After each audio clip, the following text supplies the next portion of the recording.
Good afternoon and welcome to NYFP. This is your weekly technology segment from the NASDAQ. Merger and acquisition news, security issues, and earnings reports have been in the spotlight. Microsoft announced that it will acquire Skype in a deal worth $8.5 billion in cash. The consensus has been mixed in the aftermath of the announcement. Some analysts and investors question the deal and think that Microsoft may have paid too much for Skype.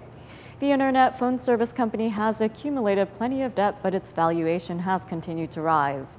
Another interesting take on the deal is that the acquisition may make sense in terms of taxes. Skype is headquartered in Luxembourg, where the corporate tax rate is lower.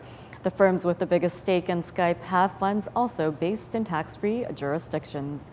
Meanwhile, from a strategy perspective, Microsoft plans to integrate Skype into its products, including Outlook, Xbox, and possibly its Windows phones. And in other Microsoft news, the tech giant's antitrust agreement with the Department of Justice expired. The settlement originated in a 1998 suit that alleged that Microsoft was inhibiting innovation amongst software companies. The original lawsuit alleged that the company created a monopoly as developers had to rely on Windows. The agreement that began in 2002 placed restrictions and regulatory standards that call for Microsoft to file court reviews regarding its practices. And on to other tech highlights, Google launched its Chromebooks from Samsung and Acer. The Chrome OS will rely on the cloud for applications and storage. Google is pushing the Chromebook as a device that will rely on cloud-based services, so that does mean user data will be preserved on the cloud and not on one machine. In terms of security, this may be an advantage.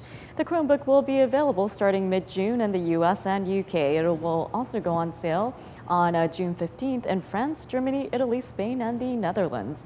In the US, retailers including Best Buy will begin selling the service. And in an update for Sony PlayStation fans, the latest security breach in its video game online network has meant a continued shutdown of its services.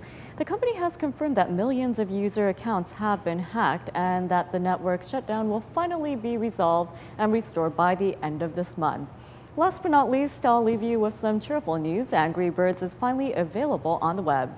The version was created for Google's Chrome OS and is a beta release. And this does mean only 63 levels of the original game will be available with a few special levels.